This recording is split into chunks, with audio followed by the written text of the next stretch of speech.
Okay, so we're just going to go live in just a moment. So if one of you guys in the community or watching this live could just give us a comment just to tell me you can hear my vocals okay and the picture's okay and everything's technically all right, we'll get started. So we're joined today with Jake Yocom-Piatt and Dave Collins to talk about two things. So the first thing is the proposal about the subsidy split, of reducing it down to the minor subsidy split, reducing it down to 1%, and also changing the mining algorithm. And then the second bit is all about Bison Relay and the direction that's going. So it should be a really exciting one. We haven't spoke to these guys for almost a year, so it's really nice to kind of catch up with you guys. And fantastic. And obviously Exodus is there as well. So the first question, and we're going to go straight into this because it's going to be quite a long show, I think. So first question is, could you give us a high level overview of the proposal and what you've seen that provoked this course of action? So I'll go first here, and then Dave can fill in any stuff that I miss. Is the high level summary here is that Decred, until relatively recently, we were unaware that Decred was basically under attack from what I think can only be fairly described as a malicious mining cartel. We still don't know exactly who the cartel is. I mean, it could be any number of powerful groups. But what's clear is that they're exceedingly well capitalized. They're capable of running executing a years long plan to wreck the project by sabotaging its price action. And that's something that we really weren't aware of until probably about 2 years ago. And then, about 2 years ago, it started to dawn on us that something is very not right here with the price action on Decred. And then Taco Revenge showed up and gave us the extra information that we're like, what's going on here? We don't know what's happening. So that filled in, that connected the dots. We've covered all this already, but basically what we've seen is a continuation of this behavior where coins are routed through the same centralized exchanges, bounced from the same mining pools, and they all end up at Binance. And they all happen to do the same thing in a coordinated fashion. So that's that's the motivation for this, which is, I know there's certain people in the community who are like, oh, well, it really makes it makes us look crazy when, you say this stuff. But the reality is that's what's been going on, which is massive numbers of coins have been flowing and sort of going through a handful of centralized exchanges. I can name them: Wobi, Gate.io, KuCoin, OKX, Bitvavo, and what is it? CoinX. There's a handful of others.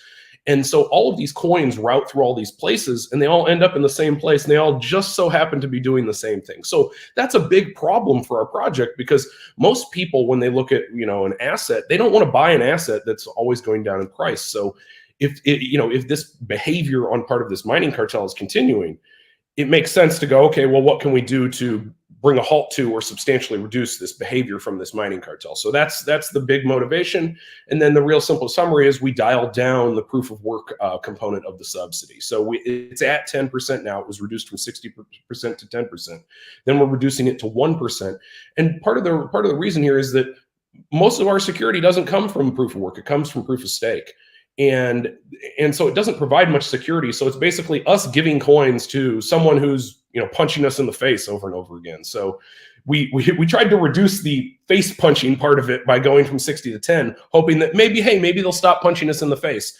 The face punching has continued, and as a result of that, I think the only reasonable course of action is to continue in countering the face punching, which is I think could be the broad description of this this proposal, which is this is the second round of counter face punching. And in terms of changing the proof of work algorithm, we're doing that to go even further this time, to go, listen, there's a bunch of ASICs out there. They've been running for years. There's no reason to continue having these things run. They're run by people who are malicious, who are out to cause, drama for the project and to wreck it. So, fuck them. We're going to blow your stuff up. And that's, and that's sort of our approach. And then the other thing is that we didn't choose an ASIC resistant proof of work, mainly because it has a whole bunch of secondary effects that are troublesome. And maybe we can get into more of that a little bit later. How about you, Dave? Have you got a view on this? obviously. Yeah, so I just wanted to add on, one of the things that has come up pretty frequently that people seem to object to is the use of the terminology. And I just want to address it because it's one of those things that, I mean, there's basically 4 key points as to why that terminology is used. Number one, proof of work is majorly centralized. I posted a recent proposal comment that shows this. Something like 90% of all the coins have gone to 26 addresses, 53% to just 7 addresses. And when you do further chain analysis, you can very clearly see that they're all linked in one way or another. So, I mean, there's no question that proof of work is completely and totally centralized. So what do you have? You have a centralized entity or a small group of centralized entities. Second big point, the coins, this is what Jake was just describing, all those coins all get used to control or fix the price of the project. It's in a very coordinated fashion. And that fashion and the way in which they're used, I think clearly everybody can agree, has been harmful to the project. You can also look at the Taco Revenge articles to see exactly how that has come to fruition. And then finally, they took a whole bunch of steps to hide that they're even doing it. So, when you take all these things in concert, it's like, what do you have? Well, you have a centralization. You have a whole bunch of entities, or a small number of entities, that are acting in a coordinated fashion. They're harming the project. They're fixing the price of the project, and they're hiding that they're doing it. That's malicious behavior. It's a cartel because, and it's a malicious cartel. So that's the reasoning for the terminology.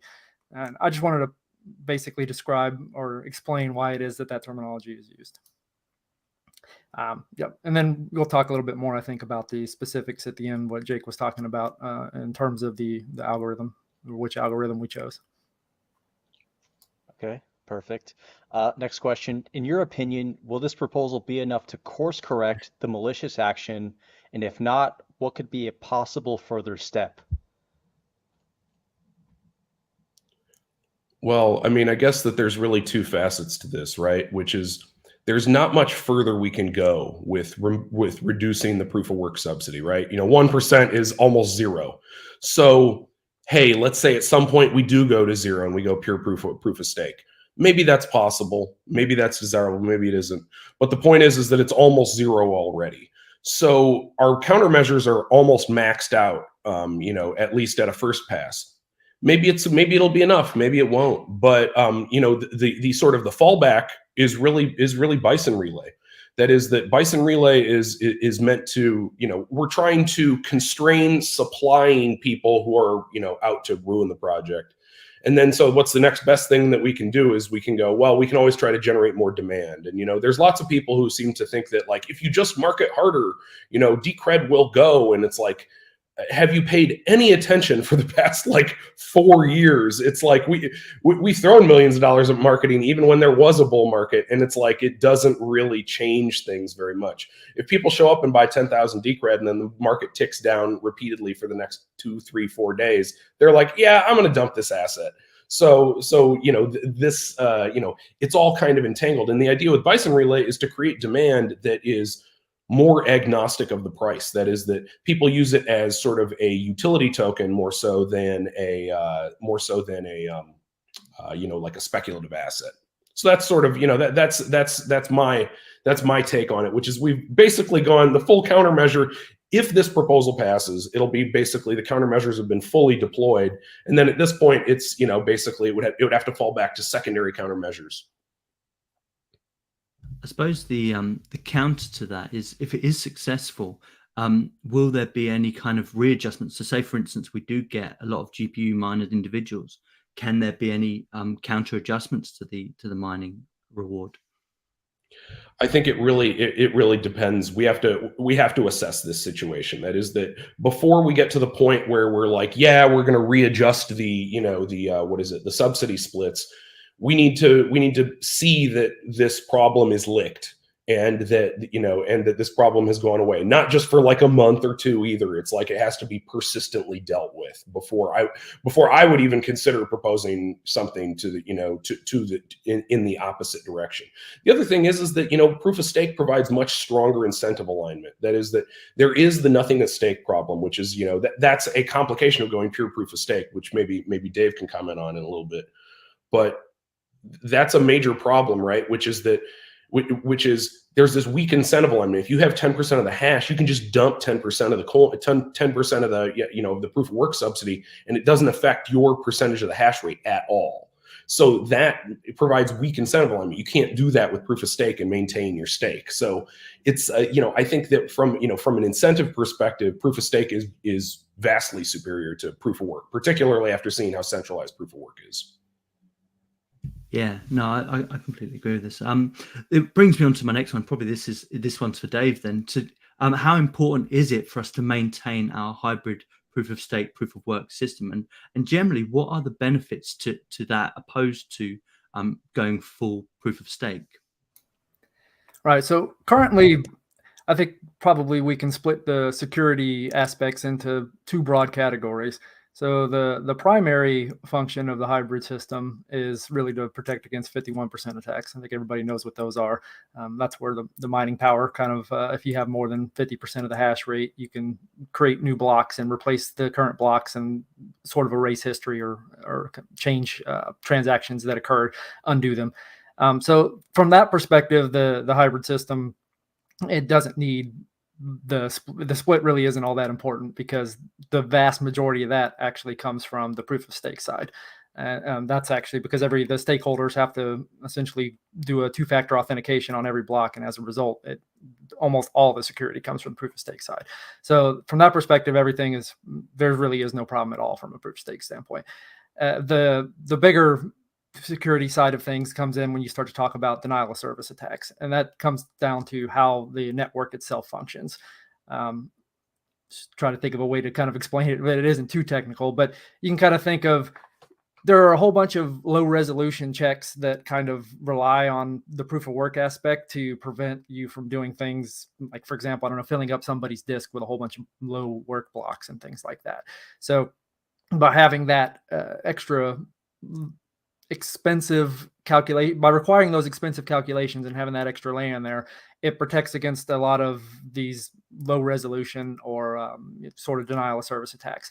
And these can be handled through proof of stake, but that is one of the big reasons that we say that it's a much bigger effort to go specifically to proof of stake, because it isn't so much just that it's hard to switch over to proof of stake. I mean, you can just set the subsidy at 0 and boom, you're there. But it's this other side of thing that there are a whole lot of checks and security based in terms of the security of the nodes themselves, not of security of the network, or so to speak, the coins. It's about the nodes themselves that are kind of, to a certain degree, I don't want to say reliant, but it makes it much, much, much easier if you don't have that proof of work component in place to prevent a lot of the shenanigans that people can play in that regard. So I did want to say something here, because I know Dave is trying to de-technical it, but what Dave's referring to is that when you receive a block header, like before an entire block arrives on the network, you get a header, and that's just a little slice of the block, and that has the proof of work in it. So you can check very easily by doing a single hash to be like, is the proof of work on this header valid? And that check alone is hugely helpful in terms of like sorting out, a denial of service attack from something that isn't. I mean, I even recall, what was it? I think David mentioned that Tezos had a problem with this, where it was easy to forge headers in a pure proof of stake system that were invalid because there's no low context checks. Like I just described, like you can't just run a hash and be like, okay, somebody put some work in on this. So that's really the element that makes, say, proof of work really, it's one of the most desirable things about it, in my opinion, at this point, which is that it means that you can't just like flip on your full node and just spam junk headers out onto the network. And it was more than just Tezos, by the way. It was actually over 50 coins that were affected by that. Oh wow! I didn't realize it was such a pervasive problem. Yeah, and basically, again, I won't go too technical, but it did boil down to that the ability for there was really nothing stopping anybody from creating a whole bunch of alternative blocks, and as a result, they could just spam them all day long, and they filled up people's hard drives and crashed nodes and all kinds of things like that. So. And that was just one of many, many, many ways that you could go about doing it. So there are a lot of things to address going to pure proof of stake on that side of the house. Yeah, I interjected there because I'd heard Jake talk about the headers before, and I just wanted to kind of get some clarification on that. And I hadn't realized how big the problem was with Tezos and all those others. So yeah, thanks for clearing that up. That's brilliant. Yeah, thanks for clearing that up, guys. Next question is, what will be the likely impact of going from an ASIC-friendly chain to a GPU-friendly chain? For instance, will it help mining enthusiasts be able to mine Decred, or the impact to our protocol security? You could take this one, Dave. Sure. So as mentioned, the protocol security is almost entirely derived from the proof of stake side. So that one, it really won't affect anything on that side of thing. Will it make it easier for more people to get involved? Yes, that's one of the big reasons for the change as well. And, by going back to being, it most likely will be GPU mineable. Depends on what is available.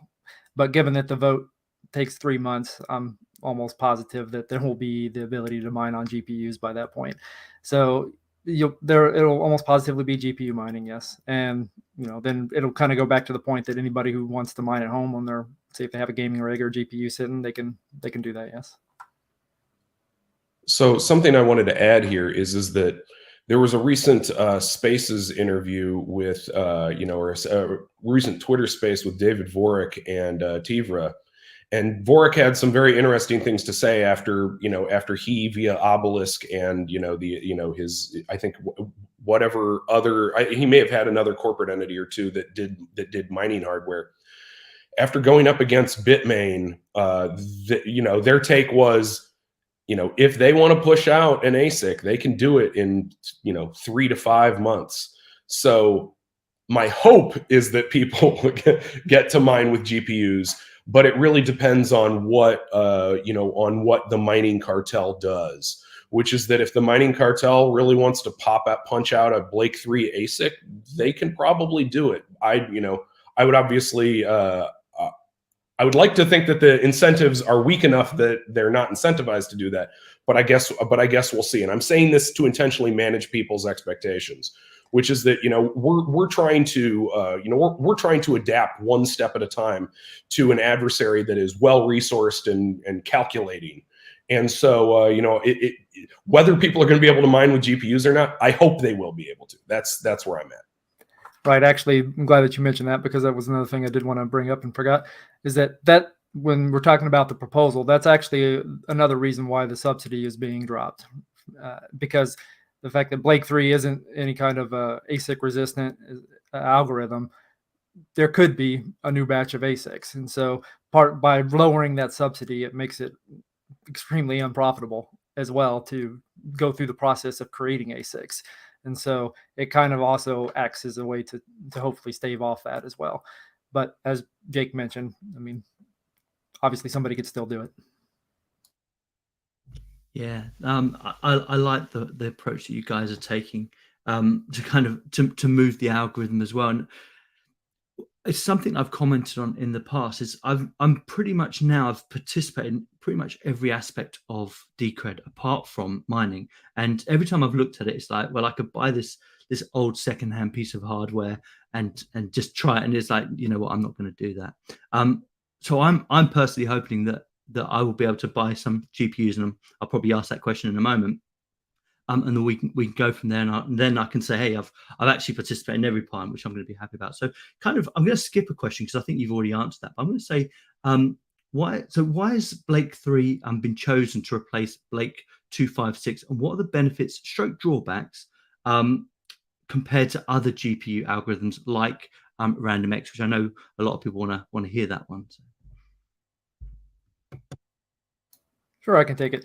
So the main drawback is obviously what I just mentioned, in the sense that it can have ASICs, relatively speaking, are pretty easy to create for it, just like they were for Blake 256. But there are a lot of downsides to going to a lot of these ASIC resistant. So when you were talking about the GPU, it's more really, I would categorize them all as ASIC resistant algorithms. So the main way that they accomplish that is by intentionally being extremely inefficient, right? So they create, for example, virtual machines, or they use a whole bunch of parts of a modern CPU, central processing unit, that is difficult or expensive to implement in ASICs. But in exchange for that, or the huge downside for it is that it makes it so that every single time that you want to verify one of these hashes, it's quite expensive. And it isn't just expensive on the side of creating them, it's also on the side of verifying them. And that expense can either come in processing time or memory, the amount of memory that it takes, or some combination of both. And that, because of those high, relatively speaking, those high requirements, it makes it much more difficult to do things, for example, like SPV or lightweight wallets. And so I think part of this episode, we'll talk about Bison Relay. But for example, the Lightning wallet in Bison Relay relies on SPV, for example. You basically not everybody's going to be able to run a full node. Same thing with mobile, if anything you want to do on mobile. And even more than that, though, in the side of in the case of DCRD itself, the main daemon, if you were to go to one of these algorithms, and I'm pretty sure that anybody who's looked at some of the other coins that use it, they're extremely slow to sync. And a reason for that, or a large reason, not the only, but a large reason for that is because of these types of algorithms that take a long time. Either that, or you require a whole lot of memory to help speed it up. But even when you speed it up, it really doesn't get sped up that much. I guess to put it into context, let's say that what we're talking about is that with the current number of blocks right now in Decred, just to verify that one small portion of it under, say, RandomX, it would take over 10 hours, right? So the initial sync time would, what's that, 5 to 6x pretty much instantly by going to that. And that's just for now. And then, of course, over time, as you get more and more blocks, that just keeps getting longer and longer and longer. And so that's kind of the major downside. The big benefit, of course, is that you are hopefully ASIC resistant. And so it makes it a little bit more egalitarian. And if you can have more people, for example, even say CPU mining, then it would address your point earlier where you mentioned that, well, you tried every part of Decred except for mining. So it would potentially allow that aspect for people to try it. And that is certainly an attractive option. But the other thing to keep in mind is that there are coins that are larger than Decred, which are using these algorithms already. And generally speaking, it's not a great idea to be on the exact same algorithm as some other coin that's larger than you, because, well, what happens, right? If somebody, they can do things like, there's a whole class of other attacks that open up, such as pool swapping, that allows them to say, well, hey, the difficulty over on this chain is dropped, and all I have to do is change my botnet. I've got a whole bunch of CPUs out on a botnet that I'm using. Well, I'll change it from coin A and I'll change it over to coin B. So once they go to coin B, that hash power on your coin dropped, and as yours dropped, then the difficulty starts to go down. And as the difficulty starts to go down, well, then what happens? Okay, well, they jump back over, and so you kind of create this oscillating effect. And the difficulty algorithm, I don't want to get too technical on it, but the difficulty algorithm does have things to combat this type of behavior. But nevertheless, you can't completely stop it, because people are going to want to try to earn as much as they possibly can. And so whenever there's an effective strategy like that, then that's what people are going to do. And I think the other big thing to consider is that if you have something like, say, RandomX, it's kind of a big target. Obviously, anybody who can gain an edge is going to want to, especially if you have a coin that's higher up, like I was mentioning with Monero, for example. And there's other ones, for example, ProgPal. They all have coins that are larger in market cap that are using them. And so you have people that are highly incentivized to create some small edge. It may not be as large of an edge as you're going to have, for example. I think that's kind of the whole point of the algorithms, is that you don't have such a large advantage if you created specialized hardware for those algorithms versus, say, for Blake. However, you still do gain an edge, and most of the time that edge is going to be enough, especially if you have botnets, to make it where it's exceedingly difficult even for the little guy to really compete at any kind of a fair level. And so it definitely helps the situation a lot, but it does come with those downsides, and it makes it a big target. And so if anybody even creates just the smallest edge, maybe like even over a 5 or 10% edge, well, now you're going to have to deal with that too, because you're using the exact same algorithm. So generally speaking, I personally don't like to kind of like be the lower, the coin that isn't the non-dominant coin on any given algorithm. Oh, that makes a lot of sense. I was just going to refer back to the Twitter space that Jake was talking about, and I've forgotten his name now. I feel bad. David Warwick. David Ward. David Warwick. And one of the things he said is one of the reasons Monero might not be, or sorry, RandomX might not be ASIC resistant is currently because the reward is so low. So I thought that was quite an interesting point as well that he made there. Yeah, I mean, I think. Sorry, go ahead.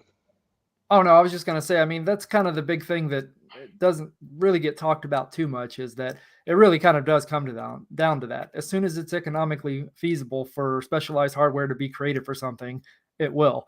Even if you can say like, okay, well, part of the big thing that those algorithms do is they make it exceedingly expensive.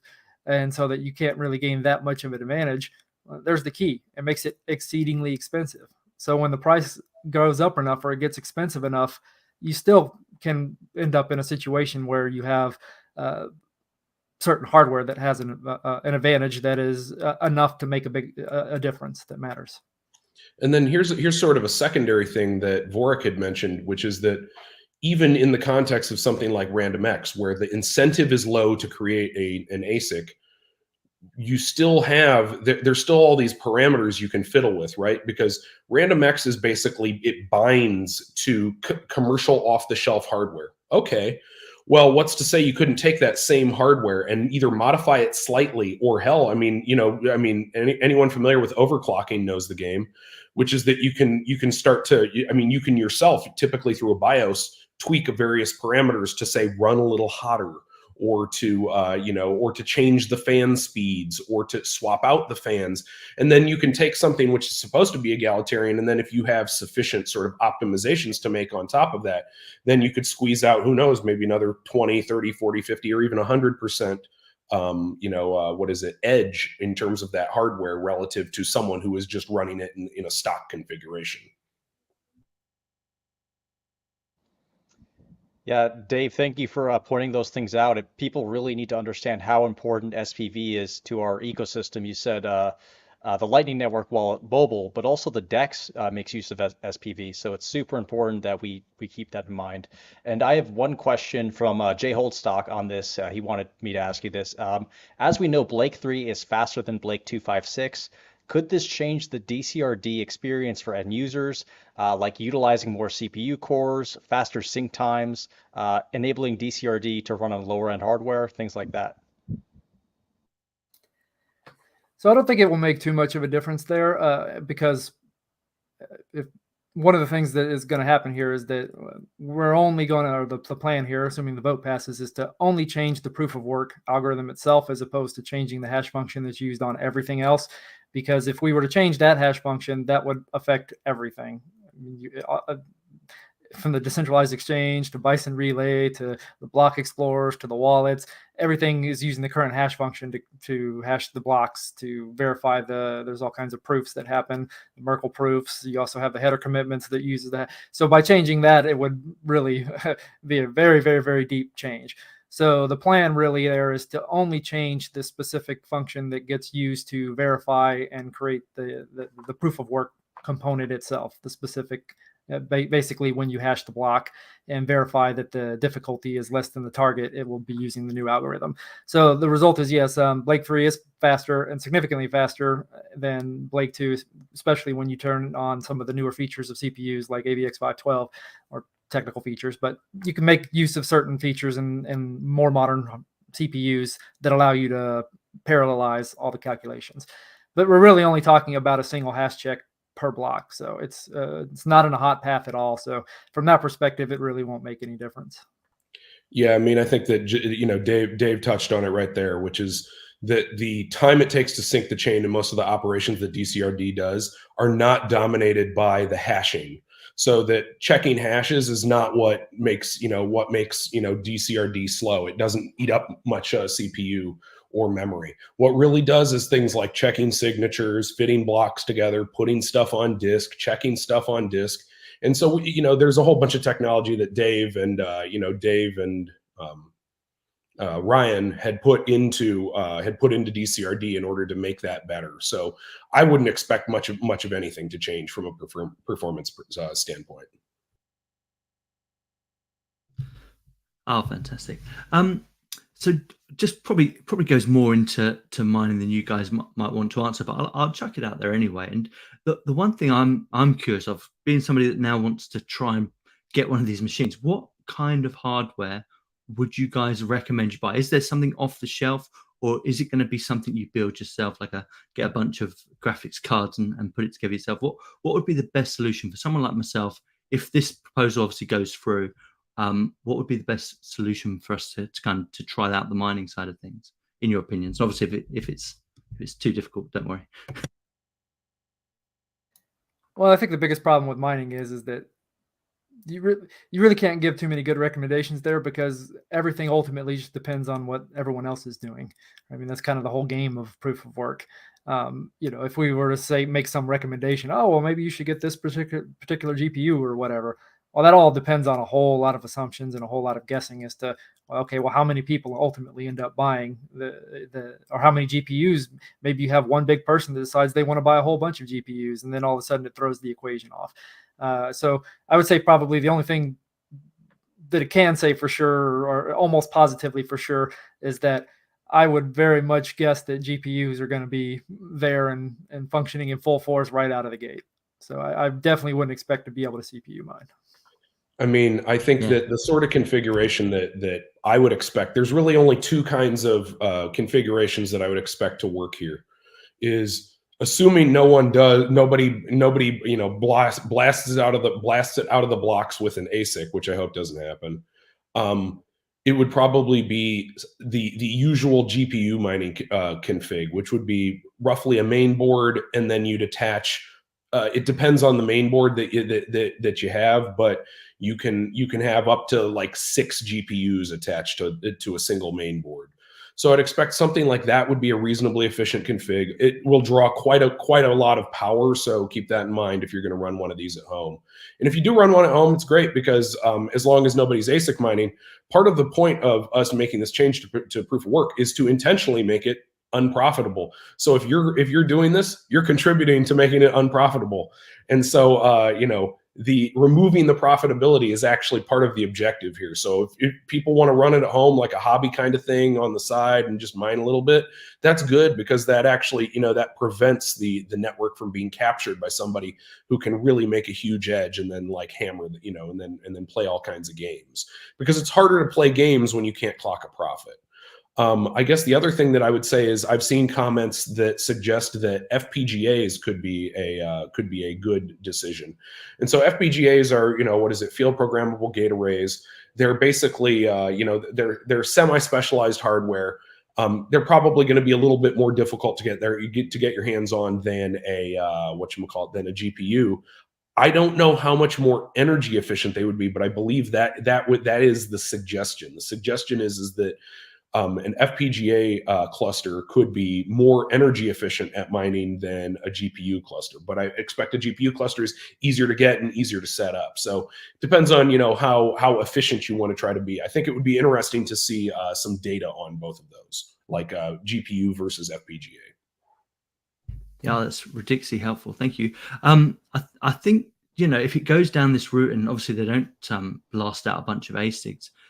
For someone that holds, I don't hold a lot of coins, but for people that are going to end up wanting to hold a lot of coins, to me, it makes sense that you're probably going to want to set up a rig and have one going. So, that's something I'm thinking about. And this is what I was thinking about when I was looking into buying an ASIC before. And it was like, how hard is it really to do? Whether it's profitable at that point, I guess it kind of would be nice to, but it doesn't necessarily, it's not the end goal. The end goal is you add security to something you're passionate about. Sorry, Exus, I think that was the last one for that section. Yeah, I think we can ask some community questions before we go to Bison Relay. So I think we have a few comments in here. First one from Britt Tanner. He says, I have 2 questions. First part is, why was the original reward split changed towards proof of work? I feel like you guys have answered that pretty thoroughly. Obviously, malicious mining cartels dumping like crazy. Makes sense to lower the proof of work reward. If you go ASIC resistant, that is that botnets are effective. Botnets are more or less the analogy to a GPU farm or a mining farm. Now, that was, and you also have to remember these decisions were made in like basically 2015. So the original suggestion from Taco Time was that we go 30, 60, 10. That is 30% proof of work, 60% proof of stake, and 10% treasury. I, in my infinite lack of wisdom, pushed back and I said, oh, we should go 60, 30, 10. Because, oh, proof of work, well, you got to put in, you actually have to like pay for electricity. There's all of these actual concrete costs. I think it's only fair then that, you know, more of the subsidy flows to them. And I mean, I remember having this discussion and Taco Time really did not push back very much. And obviously, in retrospect, Taco Time was definitely right.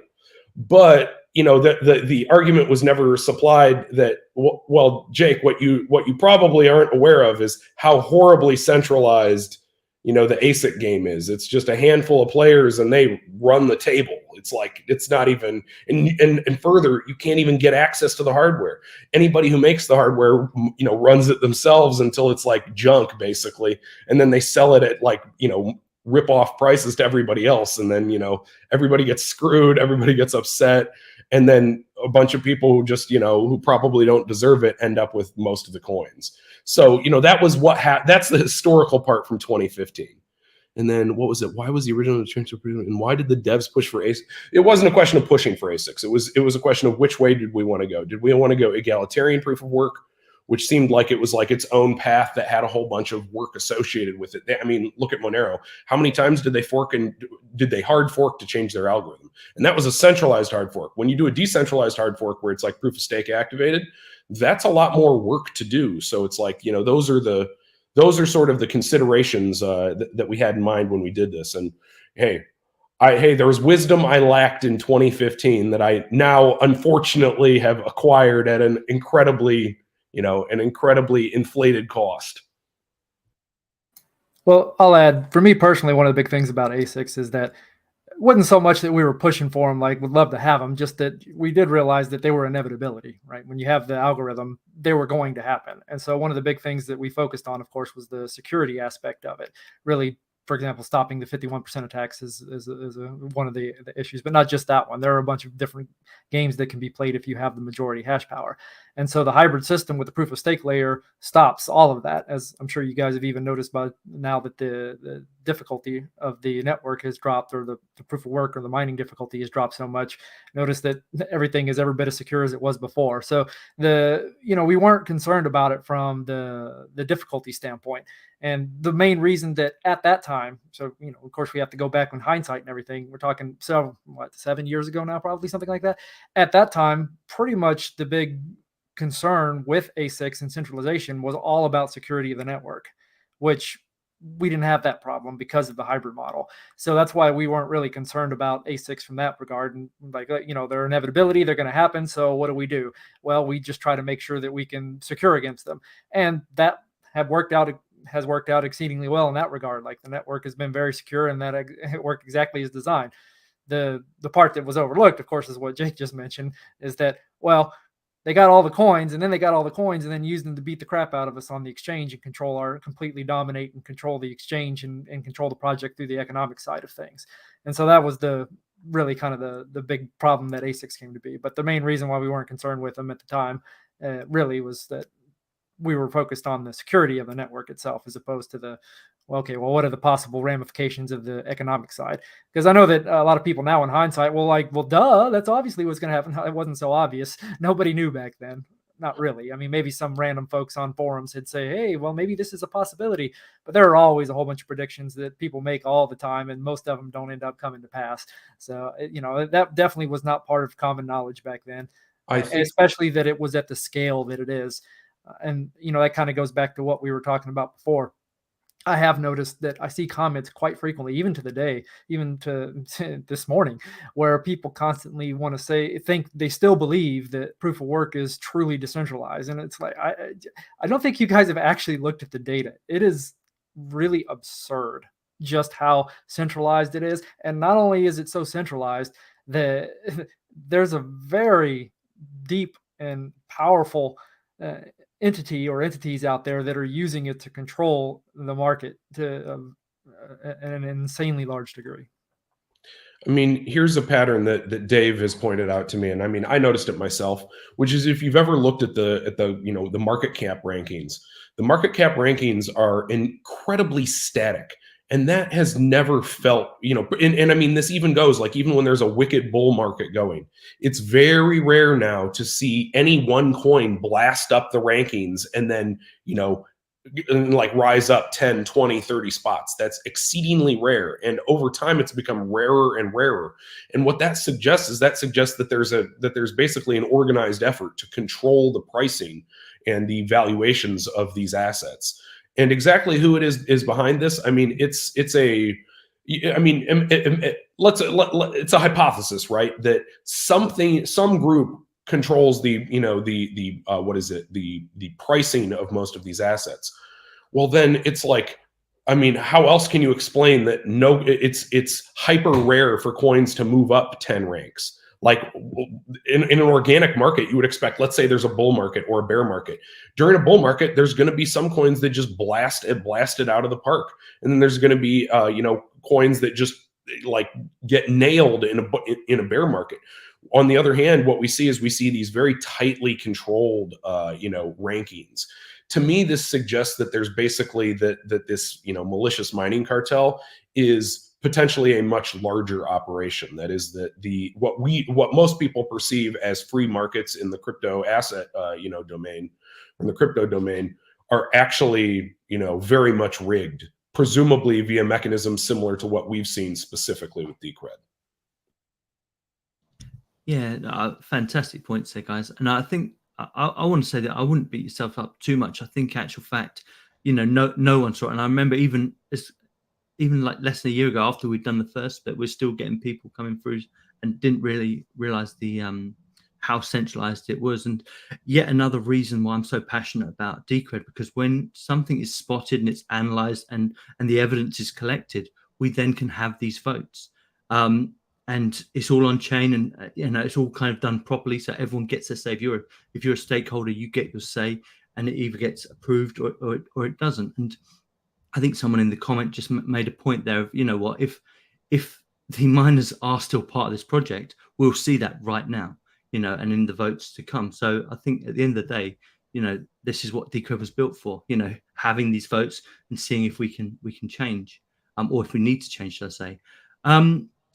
That's kind of it for that section. Have you got any other good questions there, Exodus? I think there's one while we're on this topic from Airsand Fire. He says, are there any estimates of the number of coins still in possession of the mining cartel? And how long does the esteemed panel expect for this change to have significant effect on price discovery?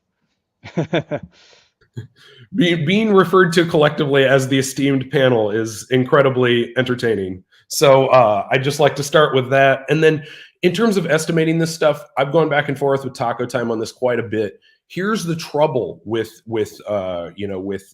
what we refer to as TS, or this mining cartel, is that they are incredibly spread out. This is very intentionally executed the way it is because, they could have used privacy. They could have used mixing. They didn't, and they haven't. And I mean, maybe they do currently to some limited extent, but the issue here is that because of their modus operandi being, they stay spread out. It's almost like imagine you're on a battlefield. The battlefield has tall grass everywhere. TS's tactic is to army crawl so that you can't see them. All you see is tall grass.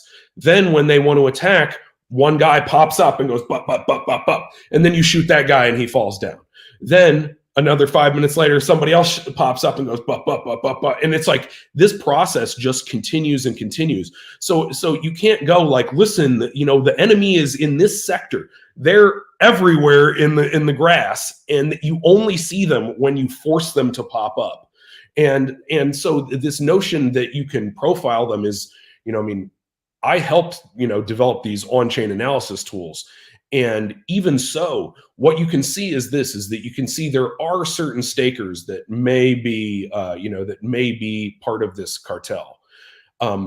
But then there's also coins sitting in exchanges, and you have no idea. It's totally opaque. You can't tell how many coins that sit at an exchange are attributable to this group versus to organic depositors. So that is so it's incredibly difficult to attribute this. One thing I will say is that I would argue that the bulk of the coins deposited at those handful of non-major centralized exchanges that I had mentioned earlier, like, Wobi, OKX, Qcoin, Gate, and stuff like that. I would argue that the bulk of the coins that are sitting there, I mean, hell, Wobi delisted us, but is delisted Decred, but is still receiving deposits, making transfers to Binance, receiving transfers back from Binance, and there's no actual listing there. So it's like the bulk of these coins, I would argue, that are sitting at those exchanges, that is part of the cartel's coins. I think that's on the order of like 100,000. And then I'm guessing that they have, say 2 to 10% of the stake based on what I've seen. So they don't have enough to stop a consensus change. Hey, maybe I'm wrong, but that's my impression. My read is if they had enough stake to stop, the previous consensus change to go from 60 to 10%, they would have shown their hand. So that would have meant that they would have had 25% or more of the stake. So I think we can confidently say they have less than 25% of stake as of then.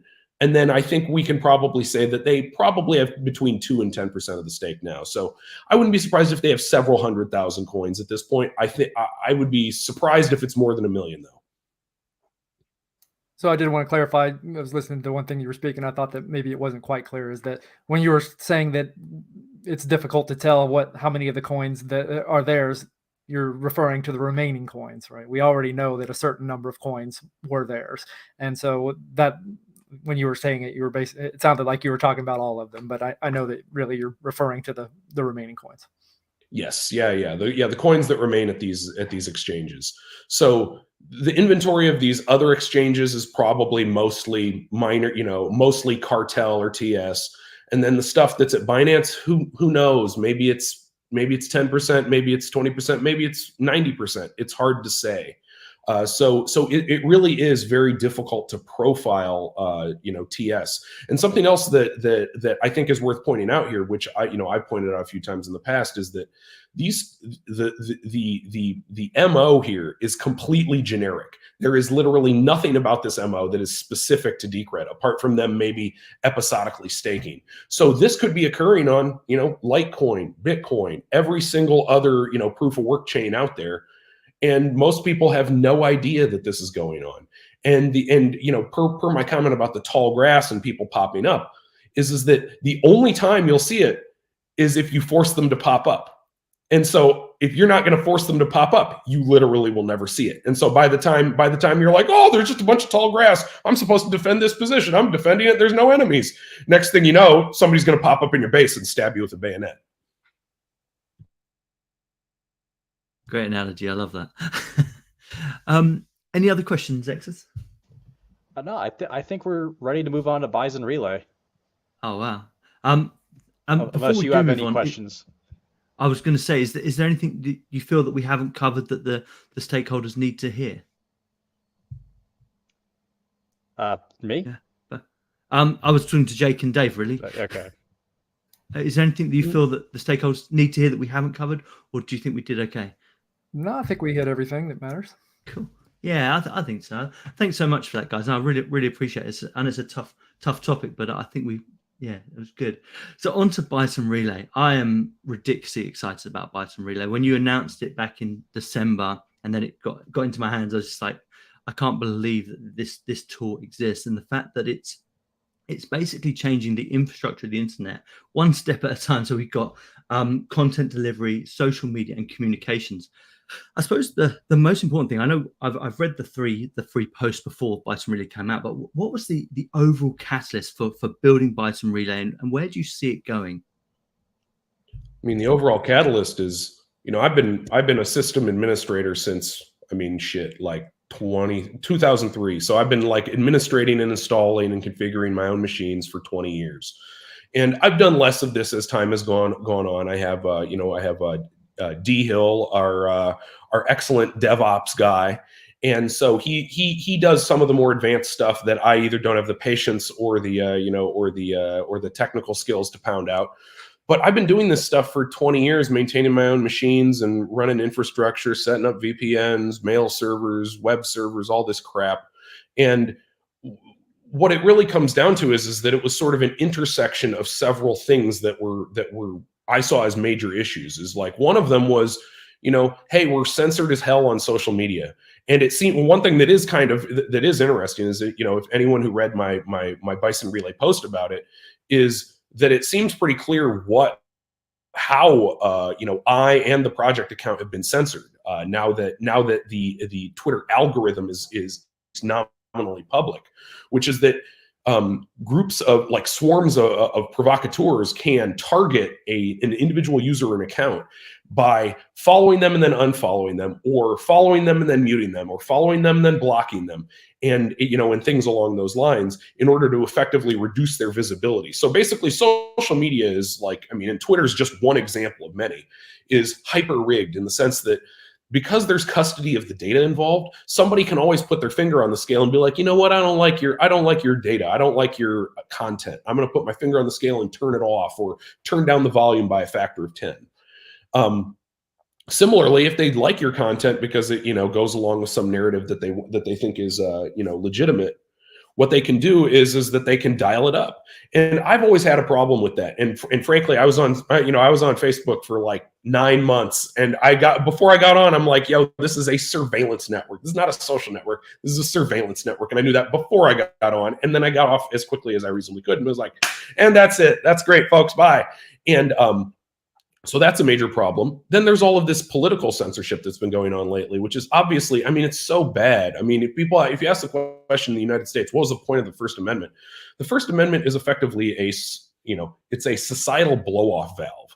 By allowing people to voice their thoughts, no matter how offensive on one side or the other, you facilitate people not punching each other in the face or shooting each other.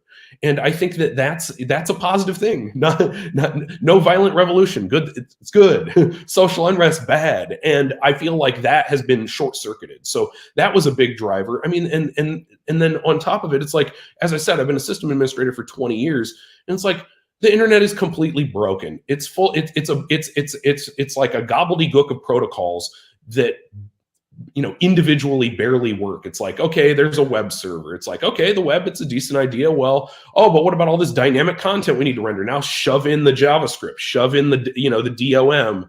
And then it's like basically running a web browser is effectively like running a whole fucking operating system. It's so stupid.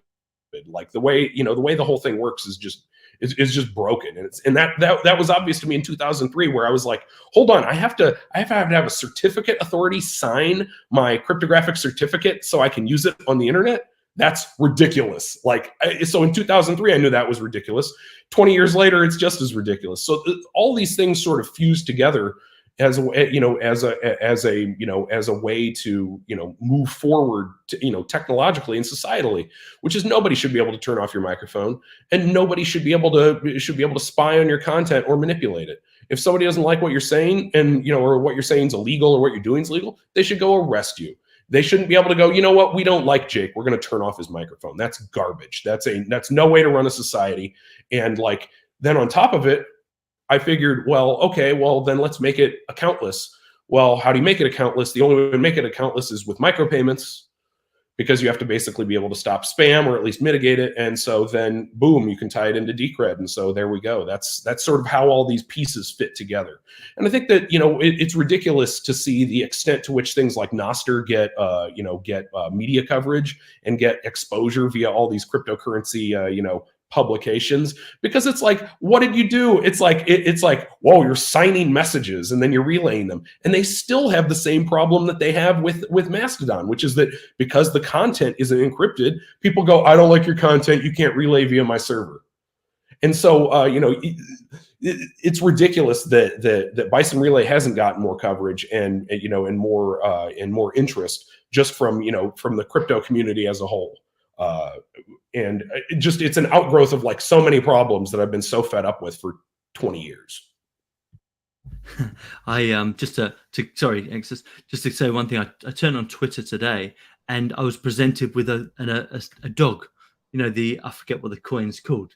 I was like, what the hell is this? Subliminal advertising or something? Have you seen that, or is that just my account? They've done that too. On Twitter? Yeah, I log it and refresh Yeah, it, and that's a little for dog everyone. comes up. I was like, what? What the hell? Sorry, Exus. I was going to just lead into the next question. Speaking of awareness, prepaid invites for Bison Relay. How will these work? So prepaid invites are the idea that what people have described as one of the challenges with onboarding to Bison Relay is that, okay, you get an invite from somebody. Okay, but now you're only connected to one person. How do you get connected to a broader community and find more content? Well, what you do then is we would combine invites, bundle them. So we would bundle a normal invite. So for example, let's say I wanted to onboard one of you guys. I would give you an invite.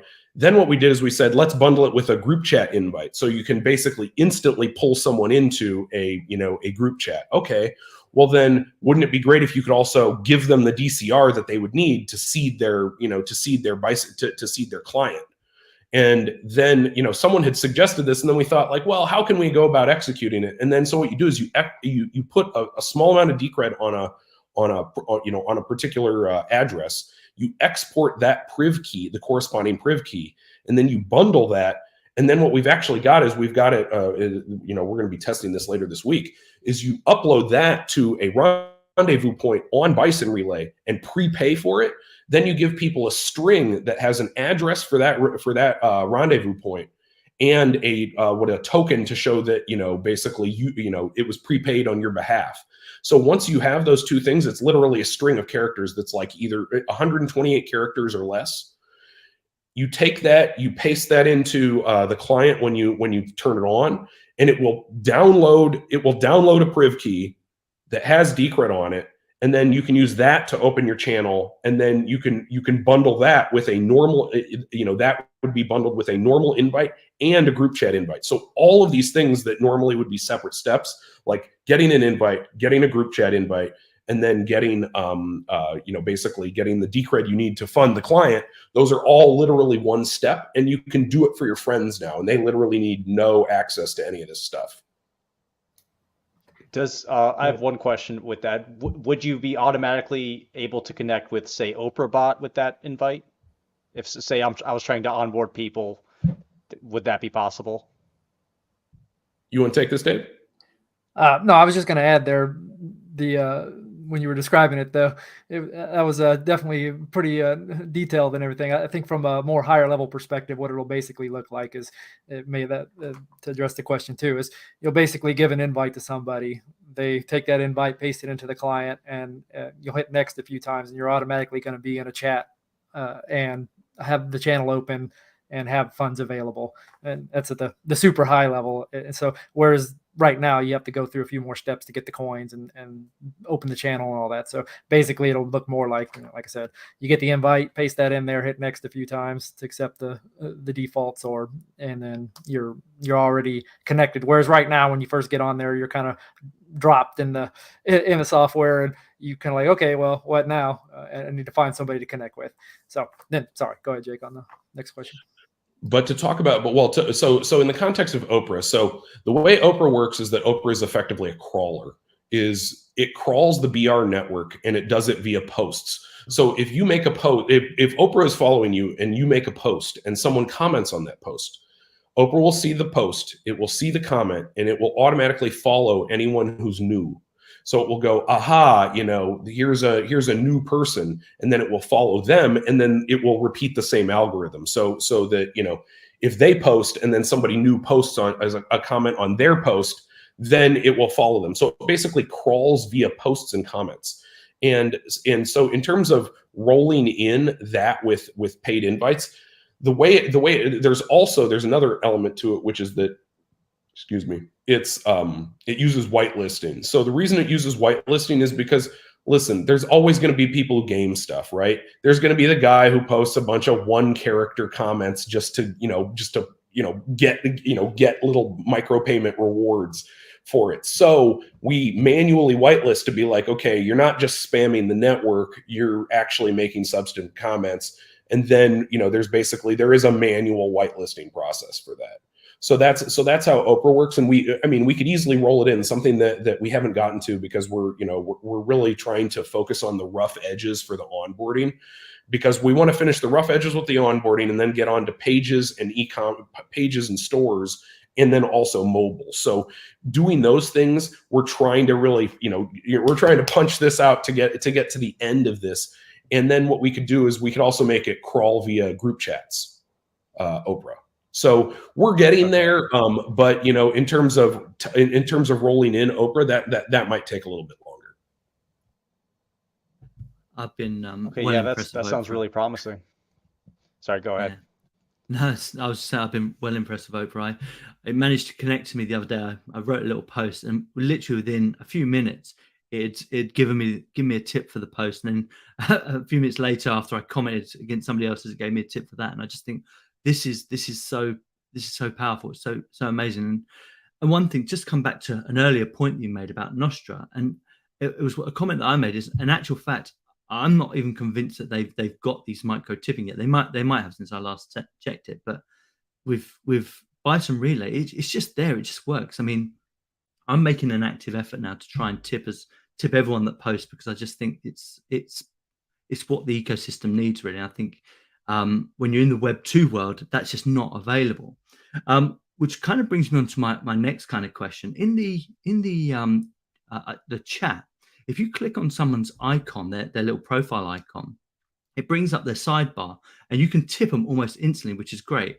And the question is that going to be available for posts, comments, and also I think groups as well? So at the moment it's only available for chats, I think. Well, I think it might be a Theodore Herzl quote. If you will it, it is no dream. The way I see it is that we can definitely add that. It's just a question of where the buttons are. And in terms of the GUI, it's where the buttons are. We can add those buttons. We can facilitate that. I mean, I guess in the command line, it actually should be exposed too, because there's like a feed view and like a chat view. So it definitely requires some work. I mean, my understanding of Nostr is that the way tipping works on Nostr is that you can do tipping on Nostr, but you have to use an external application. There's no built-in wallet. There's no built-in, integrated anything.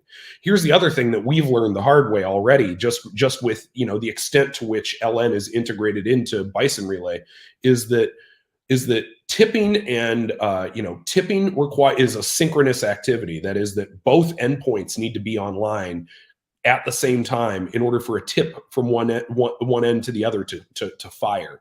And then there's also a latency. So for example, let's say you've been online for a while, so your channels are up and stable. I've been offline for 2 or 3 hours. I come online.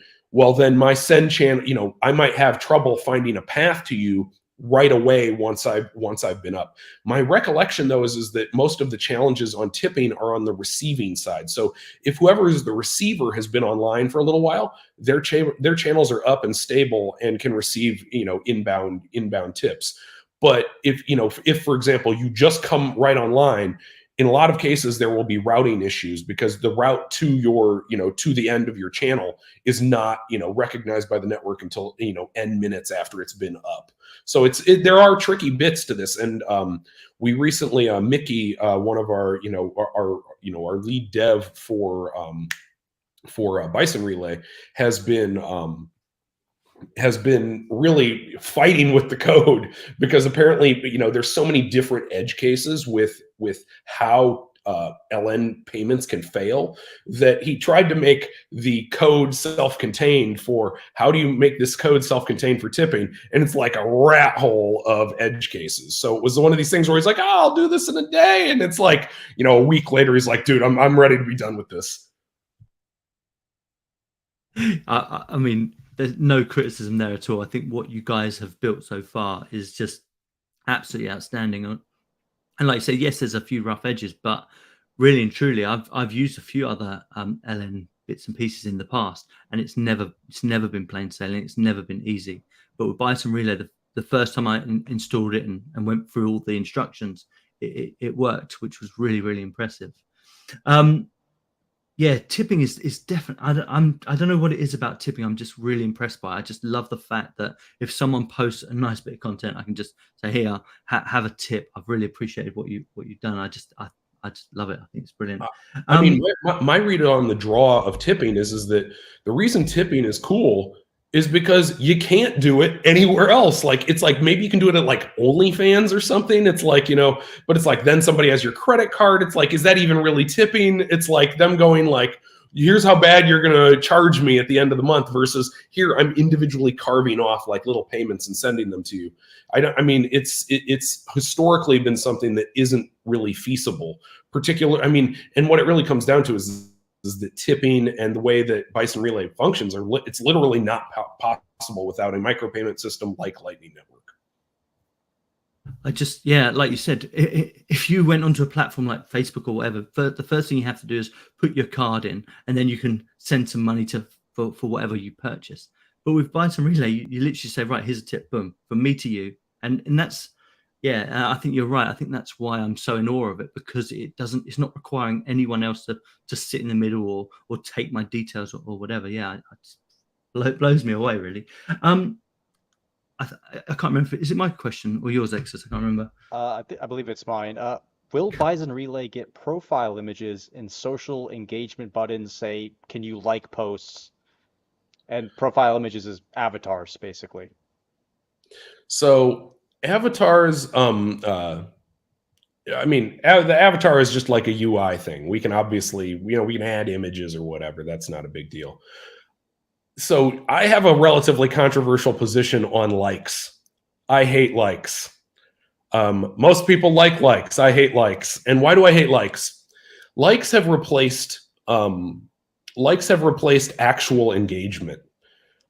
I want to have a conversation with people. I want people to be like, hey, you said X, I think Y. That's a real engagement. And likes are a way of like a passive aggressive, sort of like centralized social media platform driven nonsense. Like, for example, okay, let's say a post has 1 million likes on it. How do you know that's not fake? I mean, what's to stop the platform from going, oh, I really think I'm going to turn the volume up to 10 on this post, 500,000 likes. How do you know that any of this stuff is real? And then, okay, let's say we're talking about Bison Relay. Let's say something has 1 million likes. You could have a post that's, I don't know, 100 bytes, or like, a few hundred bytes. And then you go, okay, it's got 1 million likes. Every one of those likes is a cryptographic signature that you have to check. And then you go, okay, well, now I have a 100-byte post with 1 million times, I don't know, a few hundred bytes of signatures. And so it's like, you could have a few 100-byte post with, hundreds of megabytes of likes. And so that just is hyper inefficient.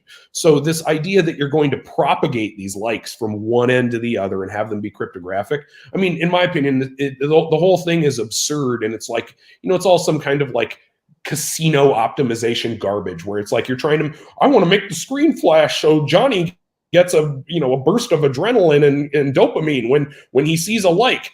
And it's like, I don't think that's constructive. I mean, I think that, to me, I don't care if somebody likes what I say. I want to see engagement, real engagement. And that's why I really, I hate likes. And so I personally said, no likes, no hearts, no nonsense here, because I want the real engagement. I want people to really engage. And that's also why we incentivize posts and comments on the network with Oprah. Until you just said that, I hadn't realized how lazy I am. It's like, I just want to give someone a like. I hadn't really thought about it from that point. I would say I'll agree with Jake on everything there, because I'm not as anti-like as he is. That's fine. It's like, I don't look for them. I'm not even on social media. They don't matter for me. But I will say that one of the things that actually Bison Relay can do that is in my opinion better from that, if you actually like something, we were just talking about it, tip them. So that okay, I give you a like, well, great, thanks. Yeah, I give you a tip, okay, well, that really, that's the same thing, right? But even better. So what is it? I'm trying to remember the comedian's name. What he's like, you know, my prayers will be with you. How about you make me a sandwich? Like, you know, so it's like that's you know, that's how I view the tipping. Is it's like, you know, hey, a like is kind of disposable. You send me some money, and that's the real deal. I'm going to do this on Twitter. I'm going to say, no, I don't want your likes. Just send me some money.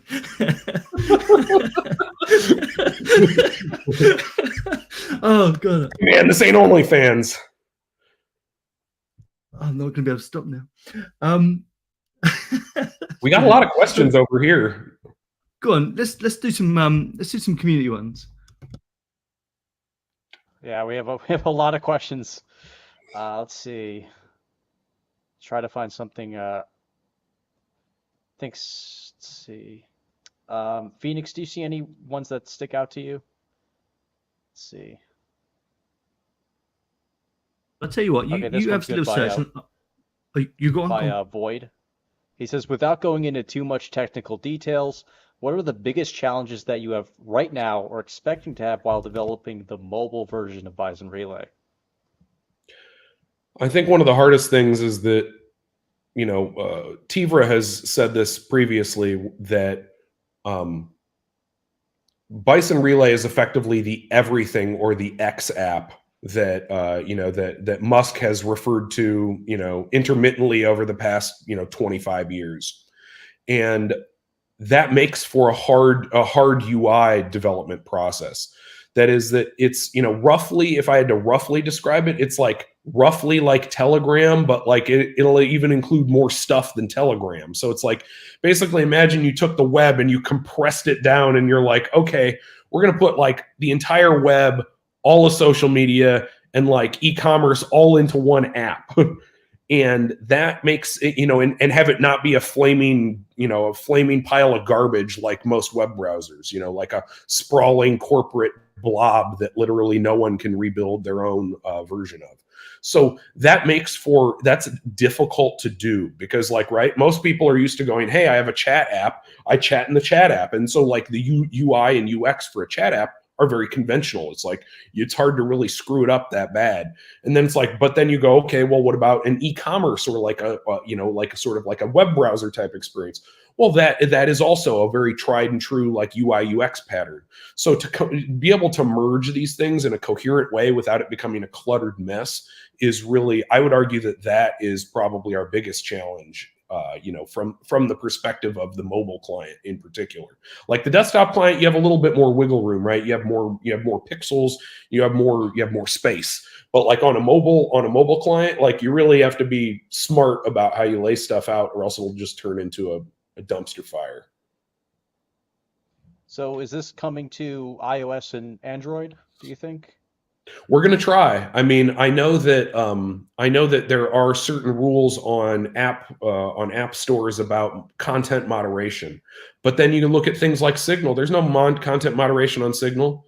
People can post, you know, completely benign stuff. They can post completely, you know, like horrific and illegal stuff on, you know, on there. But the point is that, you know, when, you know, because of the way we've structured the platform, we have no custody and no visibility into that. So, you know, it'll remain to be seen what happens when we try to get these things onto the app stores. Now, from a technical perspective, this stuff is built using Flutter. And so we literally could right now, with almost zero work, compile a version that would run and work, although the UI UX would suck because we have to develop that we have to adjust that specifically for those platforms. But we could make stuff pop out on Android and iOS literally this week if we wanted to. But we're going to pivot to that soon, and then we're going to focus on that and grind that up quite a bit more. Okay. Anything else? Phoenix, do you see any questions? This one from Jay's pretty interesting. He asks, could people create a customized prepaid version of Bison Relay, say a company wanted to distribute it to its employees? I thought that was kind of interesting. Oh yeah, that's a breeze. You can do that. I mean, so the way that we're setting things up right now is that we've got several bots. The bots have been written. A bot in this context is basically a BR client that has like a client RPC open, and then a daemon that sits behind it and basically automates it, like controls it like almost like a marionette. And what could be done is that you could have a company GC, and then you could have a company bot that's in that GC and is an admin of that. And then you could have that bot do paid invites that are bundled with a GC invite, so that you could literally give one out to someone in your company and pull them directly into the GC that's specifically run for that company or that organization. So that's totally possible. And, it could create like basically a bubble, but then, hey, if somebody's like, hey, I want to get into this other bubble over here, they can also do that. So you could do this for a single organization. You could do this for N organizations. Okay, wow, cool. This question from Airsend Fire is pretty good. He asks, thoughts on making Bison Relay into a Chrome or a browser add-on that can be used like MetaMask? Dave, do you have some insight on this one? Because I'm not super familiar with exactly what we can do with Flutter in terms of like basically, compiling it into something that could be, turned into like a, basically like a website or a plugin. Yeah, so I'm pretty sure that's possible. I haven't looked at it specifically, but I mean, I have seen Flutter apps that do run in the browser, and specifically Chrome. And so I'm pretty sure that is doable. The bigger challenge, I think, in that regard is more along the fact that when you start to talk about having your private keys and the ability, because you do have an integrated wallet in Bison Relay, so there are funds actually on the line that you have to deal with, and browser security is a pretty big topic that you have to address, especially when you start putting your wallets into the browsers. And so that would, I think, be the biggest challenge there. As far as is it actually making it work on there, it shouldn't be that difficult, because especially now with the more modern browsers, they all support WebAssembly, and I know for a fact that Flutter, you can compile it down into WebAssembly. So I know that could theoretically be done. I'm not 100% sure on exactly how much work it would be, but like I said, I think the bigger thing that really to keep in mind there is the security aspects, because even though they're sandboxed to a certain degree, all it takes is one small bug, and then all of a sudden any other tab that's open can start to access the data and the wallet, for example, in the tab that you were, say, running your BR client in, potentially steal funds and all kinds of things. So it certainly has, it's doable, but it would require quite a bit of thought and effort into the security side of things. I think another thing worth pointing out here is that it's really, I mean, for me, Decred and Bison Relay and a lot of the tech we've developed over the past several years, it really boils down to sovereignty. This is really all about sovereignty. We're making people sovereign over their communications in the same way we've tried to make them sovereign over their store of value, or their ability to store and transmit value, their privacy, their ability to vote for things and control, like, basically the development of the network. We should be able to do it in a browser, but we should be able to do it in a browser, but we shouldn't do it in a browser, is really kind of is kind of my position on it. So hey, I think that it's possible. It's not gonna, for me, it won't be at the top of my list of things that we will focus on, but it should be possible in the, I would say, medium term. Okay, great. Speaking of things that are at the top of your list, this next question is what can we expect from storefronts and I guess web pages? Though I personally, I'm more interested in the storefront aspect. What are these going to look like? Maybe when can we expect them? We have had draft code for this since launch. That is that. This isn't like, oh, we have to spend N months writing the code. The code is written. But what it comes down to is it comes down to more UI UX work. You can think about it like this. So what you can already do with Bison Relays, you can already make posts, right? So you can post data, maybe you can embed an image or two, you can embed some links. It's like, it takes the markdown format. But then what you can't do is you can't link to what you actually, excuse me, what you can already do is you can already link to paid files that you host. So for example, you could make a post where you link to a video that's like, I don't know, and then you charge people $1 for a video. And, you know, it could be a picture of you in a swimsuit. Ooh, sexy. And so, you know, there exactly. But you can already do that. That is, you can put a decred price on you know, on things, on digital content, and embed that in a post. Now, what you can do with a page is the page is a concept from, you know, the web, right? So what is a page? A page is a document that links to other documents. So what you could do then is, instead of it just being a standalone post, which is effectively like sort of like a singleton page, is that you can have that link to another post or to another thing that we just refer to as a page, in the sense that a post is something that you broadcast. It's a push that you make once. A page is something you would host that people can pull. So for example, you would host a page that's like, let's say, I don't know, Exodus homepage, and then it has some links. It has a link to, like, I don't know, you know, you're in country X right now, and you know, here's the food you like to eat, and then there's another link, and then each of those pages has like some text content. You embed some images in it, and then it renders as markdown. So what we can do is we can take the post concept and basically, you know, beef it up a little bit, and then add effectively server-side scripting. So old school, like CGI, you know, CGI style stuff, where, for example, you press a button or you press a link or something, and then that would add a you know, whatever it is, like an item to your cart, right? And so it's basically like elevating the post concept just enough to go, it's basically markdown with embedded images and, you know, and stuff like that. So what we did is we said, let's basically throw out all the styling garbage that comes with the web, which is just like a rat hole of complexity if you've ever done any kind of web design work.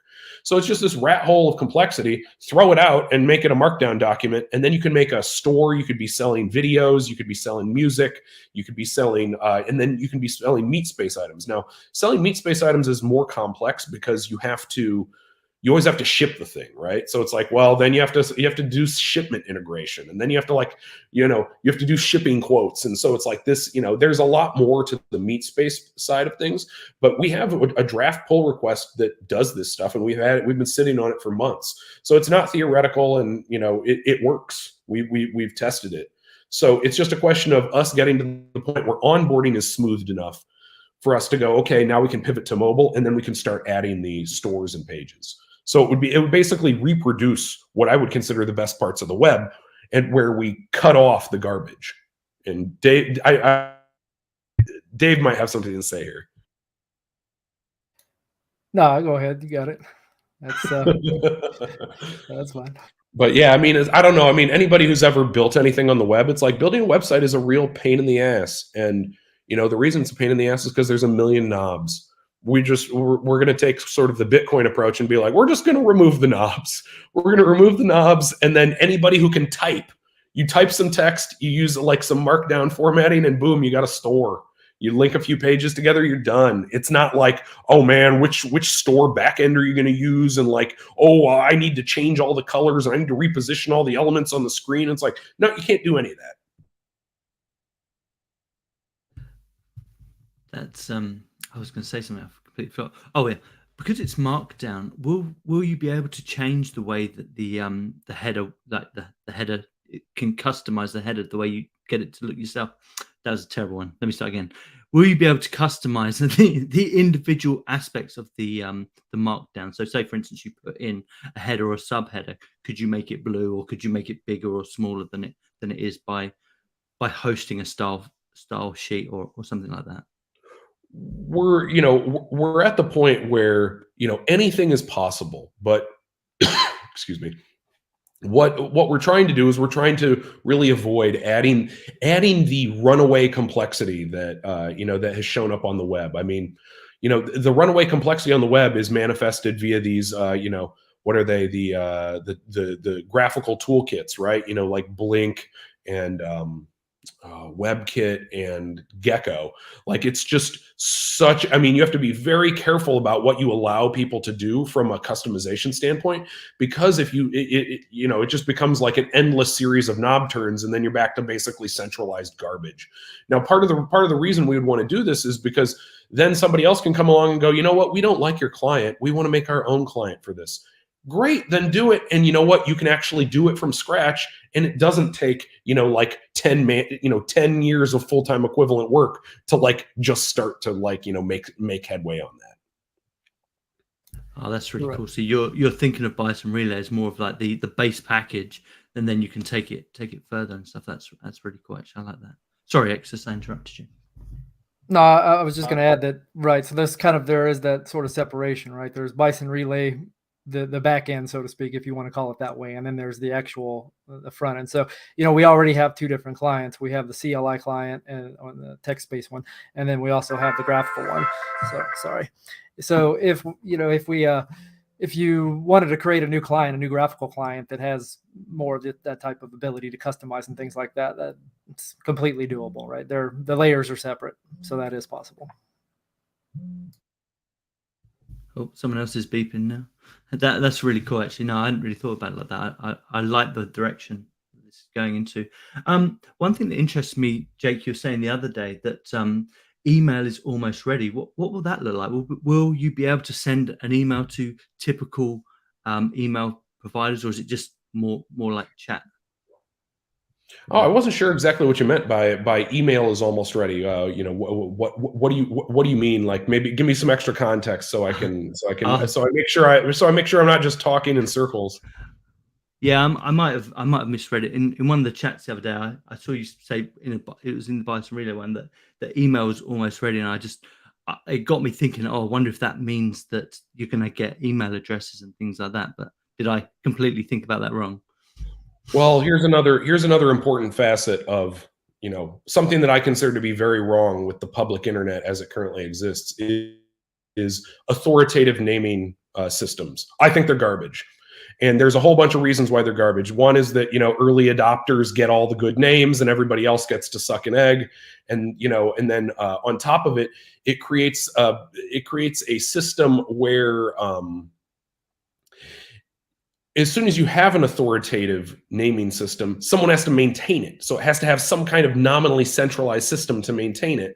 And so it's just like a huge headache. So from an email perspective, it already does what email does. You know, somebody, you're in contact with somebody on Bison Relay, you can already send them whatever the hell you want. You can send them files.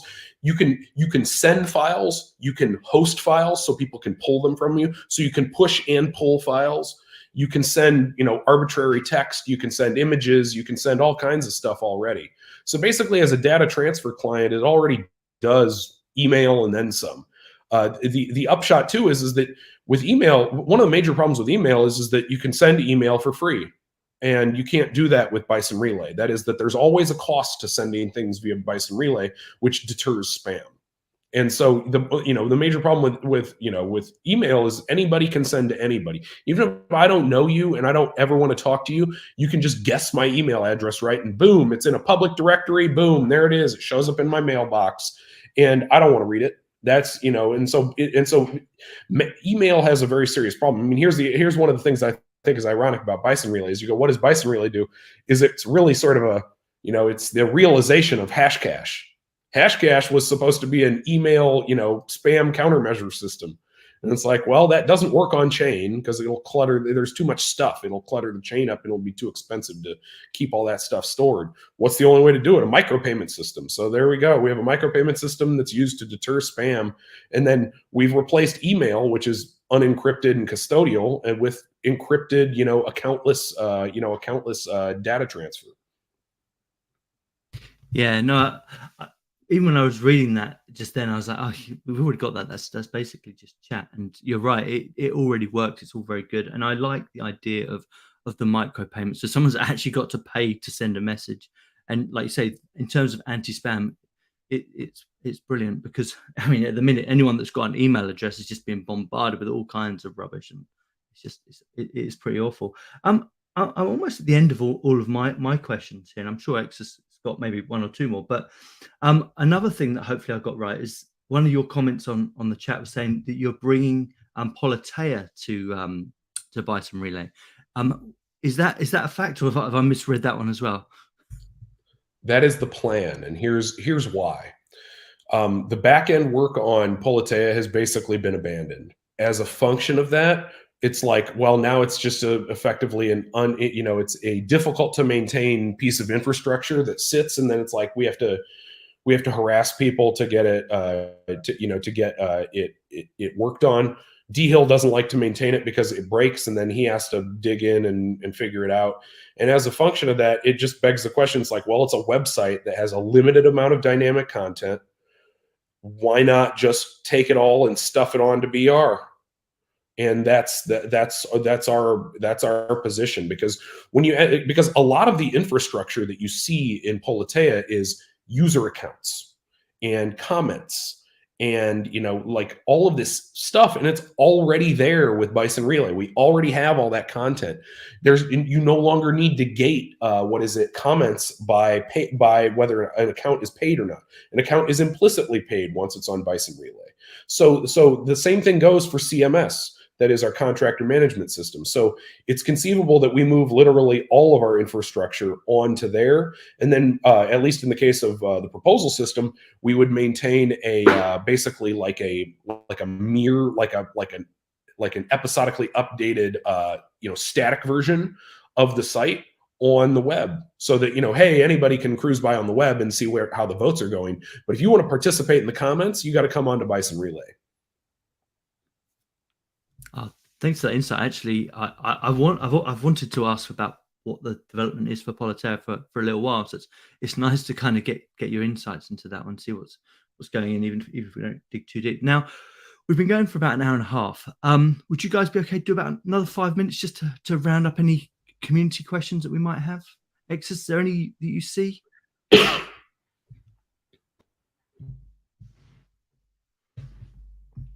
Other than that, we'll just see if any come in. But thank you so much, Jake. Thank you so much, Dave, for taking the time today. It's been really appreciated.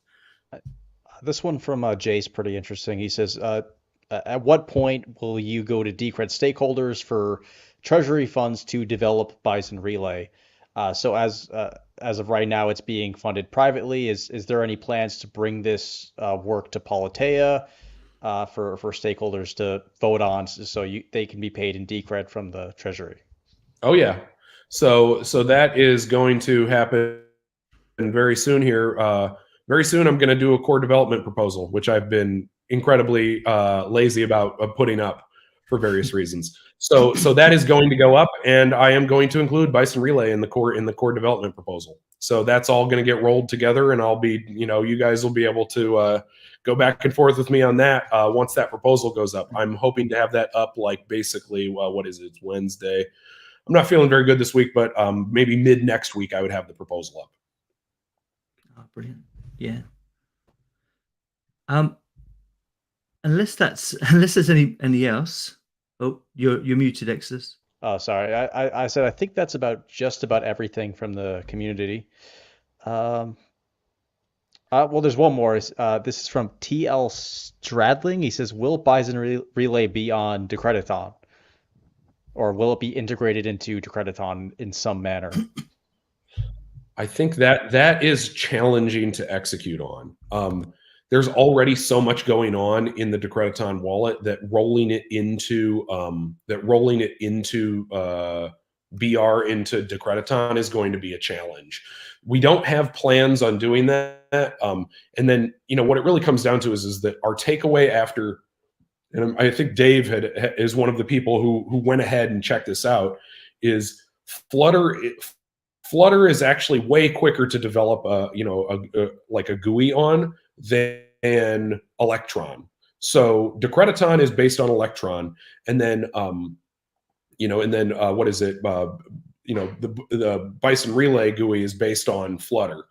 So really pulling it over into Decrediton is probably not going to happen. The other thing is that I don't know how good I feel about say Bison Relay and staking being in the same place. Like I wouldn't want, you know, anything bad to happen security wise. So those are probably going to remain separate tools.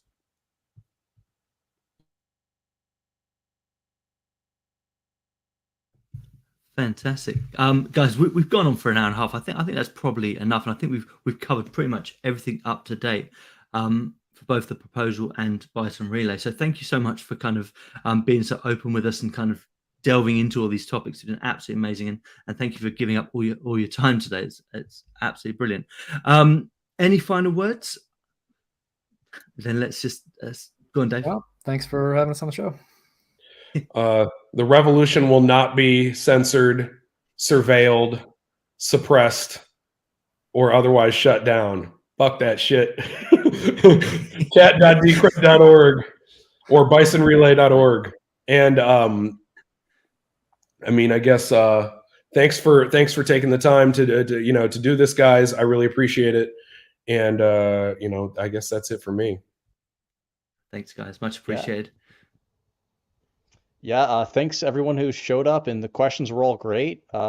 Super interesting conversation. I definitely need to go back and watch it again tomorrow, and I'll be putting up timestamps. So obviously this is a really long video, and hopefully that helps people sift through all of this. But yeah, this has been a great discussion.